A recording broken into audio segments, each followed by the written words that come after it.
उद्योग और ग्रामोद्योग से संबंधित इस गौशाला में उस पे चर्चा करेंगे। भाई साहब, आपकी जो गौशाला है निरंतर जो है क्षेत्र में चर्चा का विषय, मुख्यमंत्री जी के जो ऑफिशियल ट्विटर हैंडल है उससे ट्वीट किया गया और तमाम यहाँ पर लोग आते जाते रहते हैं, तमाम प्रशासन के लोग। ये क्या इस गौशाले का उद्देश्य क्या है और यहाँ पर जो उद्योग भी जो ग्रामोद्योग से संबंधित जो कार्य हो रहा है वो किस तरीके से हो रहा है? जैसा कि आपने कहा कि सरकार के लोग भी आते रहते हैं, तो इसलिए सरकार के लोग दो जगह पहुंचते हैं, या तो कहीं अच्छा कार्य हो रहा हो या कहीं बुरा कार्य हो रहा हो ट्वीट करने के लिए। तो इससे लगता है कि उनकी नज़र में मेरे यहाँ क्या कार्य हो रहा है ये तो वो जाने, लेकिन मैं समझता हूँ जो उनका फीडबैक मुझे प्राप्त हुआ है या आपको समाज को प्राप्त हुआ अच्छा ही हुआ है। कि लगता है कि गौशाला लोगों की नज़र में एक मॉडल के रूप में स्थापित हो रही, कि गौशाला का मतलब है कि सिर्फ गाय की सेवा नहीं करना, यानी गाय के द्वारा हम कैसे लोगों को संस्कार से और रोजगार दोनों से जोड़ सकते हैं। नहीं क्या, संस्कार से भी और रोजगार से, और साथ में गाय हमारे लिए कितनी उपयोगी है ये समाज को पता हो, इस नाते हमारा गोपेश्वर गौशाला कार्य कर रहा है। और लगता है कि हम सफलता की ओर बढ़ रहे हैं। जो हमारा उद्देश्य है कि गाय सिर्फ एक क्या कहते हैं दया का पात्र नहीं है, बल्कि उसकी दया के पात्र हम हैं। ये हमको समझ में आना चाहिए, और जिस दिन ये समझ में आ गया तो हम तो समस्याओं का समाधान भी हो जाएगा। यहाँ पर लगभग कितनी गायें हैं जो यहाँ पर जिनका पूरा व्यवस्था की गई है?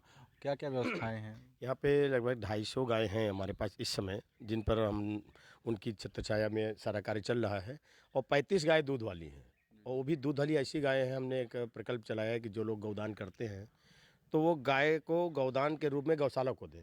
तो गौशाला को एक अच्छी गाय गौदान के रूप में मिल गई तो उसके दूध को बेच करके 2 गायों की सेवा और हो जाएगी। और मेरा प्रयास तो शुरुआत में ही था कि मैं सिर्फ गौ आश्रय ही रखूँगा, यहाँ पर ऐसी गाय रखी जाए जो दूध न देती हों। गाय के मूत्र से, गोबर से हम कोई ऐसा वर्क कर सकें और किसानों को लाभान्वित कर सकें। तो यहाँ पर जैसा लोग बता रहे हैं कि यहाँ पर कीटनाशक दवाइयाँ भी बनती हैं, जो आयुर्वेदिक तमाम उत्पाद बन रहे हैं, गाय से, गाय के गोबर से, गोमूत्र से और गाय के दूध से तमाम तरीके के उत्पाद बन रहे हैं। उस पर आपका क्या कहना है? मैं तो ये कहता हूँ कि किसानों को प्राकृतिक कृषि और आध्यात्मिक कृषि और वैदिक कृषि ऐसा हमने नाम दिया है।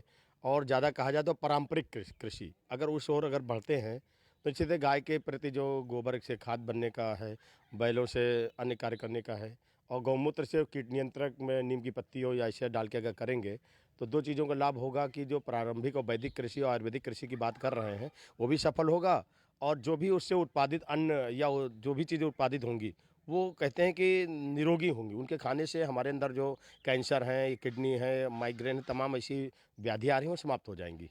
मतलब इस तरह के प्रयोग आपने किए होंगे, उसका कितना लाभ देखने को मिला हम कीटनाशक तो मैं दवाई? तो भाई इतना कह सकता हूँ, अनुभव की बात है कि 20 साल मुझे हो गया, मैंने एक टेबलेट नहीं खाई है। इससे बड़ा उदाहरण मैं क्या दे सकता हूँ, 22 बीघे पर मैं ये वर्क को कर रहा हूँ। उत्पादन में हो सकता है 1-2 साल कुछ कमी आए, लेकिन मैं उत्पादन की बात न करके गुणवत्ता की बात करना चाहता हूँ। और जहाँ गुणवत्ता की बात है तो फिर उत्पादन का महत्व तो नहीं रह जाता है। कम उत्पादन में भी अगर गुणवत्ता अधिक लाएँ तो हम अच्छा पैसा उसको प्राप्त कर सकते हैं। जैसे कि सरकार का गेहूँ का मूल्य ₹19.25 था, लेकिन मैंने किसानों से जो पैदा कराया, गाय के गोबर के माध्यम से जो पैदा करवाया था, वो ₹22 में मैंने उनसे गेहूँ खरीदा। मैंने मक्का पैदा कराया, ₹15 का रेट था, मैंने ₹20 में मक्का उनसे खरीदा गुणवत्ता के आधार पर, क्योंकि उनने मेरे द्वारा प्रशिक्षण प्राप्त करके गोबर से, गौ नियंत्रण से, पेस्टिसाइड का प्रयोग न करते पैदा किया था। और उसको मैं मार्केटिंग करने का प्रयास कर रहा हूँ कि किसान अगर इस प्रकार से कृषि करेंगे तो निश्चित है उसका मार्केट है, और अच्छी तरह हम उस गुणवत्ता को बाजार में ला करके लोगों को दे सकते हैं। तो भाई साहब, इन दिनों आपकी जो मूर्तियाँ, गणेश लक्ष्मी की मूर्तियाँ हैं और दिया है गोबर से बने, बहुत चर्चा का विषय है। तो कैसे आप लोग इसे बनाते हैं, इसके बारे में? ऐसा है कि इसमें तो एक लंबी प्रक्रिया ये है कि गोबर, जैसे आपने देखा मिट्टी में गोबर को सुखाना पड़ता है, पहले सुखा के महीन चन्नी से छानना पड़ता है, फिर एक उसमें एक पाउडर आता है लकड़ी मैदा का, जिसको हम मिलाते हैं, जिससे उसमें बाइंडिंग की स्थिति आ जाती है, और सांचों के माध्यम से उसको कार्य किया जाता है, कर रहे हैं। लेकिन इसमें एक प्रयोग जो हमने किया कि गाँव की महिलाओं को रोजगार देने का। इस समय 90 महिलाएं ऐसी हैं जो गौशाला के माध्यम से रोजगार प्राप्त कर रही हैं। उनका यहाँ पे प्रशिक्षण कराया गया।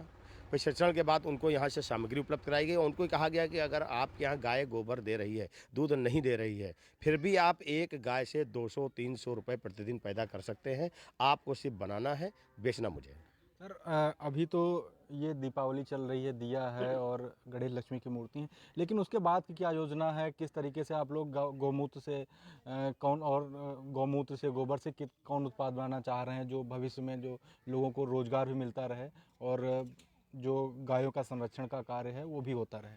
देखिए, 2 चीज़ें हैं कि जैसे गाय के गोबर की बात चल रही है, गाय के गोबर से तो किसानों के साथ लग करके हम खाद का काम करेंगे, जीवामृत, घनजीवामृत, नहीं, इस अमृत तरीके पानी। के उत्पाद लेकिन जो इन उत्पादों की आपने बात की है, तो इसमें हम खिलौने लाने वाले हैं। खिलौने के साथ में झूमर है, घर के सजावटी सामान है, बंधनवार है, ऐसे तमाम और चीज़ें ऐसी हैं जो कि सजावट के रूप के साथ-साथ में हमको एक आध्यात्मिक ऊर्जा हमारे घर के अंदर टाइल्स हैं, हमारे कौन से टाइल्स किस रूम्स में होना चाहिए, हमारी मेज़ पे क्या होना चाहिए, पूजा घर में किस प्रकार से कैसा ये होना चाहिए, ऐसी चीज़ों पर हम कार्य करने वाले हैं कि इनको एक 12 महीने हम उन ग्रामीण महिलाओं को काम दे पाएंगे। तो हमारे साथ में उमाकांत जी थे, उन्होंने बताया कि गाय से हमें कितने लाभ हैं और गाय गाय के गोबर से ही नहीं, गाय गाय का दूध, गोबर और मूत्र, हर तरीके से हमको किस तरीके के लाभ हैं उन्होंने बताया। और ये लोग बहुत अच्छा काम कर रहे हैं यहाँ पर। ये मलिहाबाद गौशाला, यहाँ पे पूरे प्रदेश से लोग आते हैं इस गौशाला को देखने के लिए। तो तमाम ऐसे उत्पाद हैं इनको जो लोग बहुत उत्साह के साथ खरीद रहे हैं।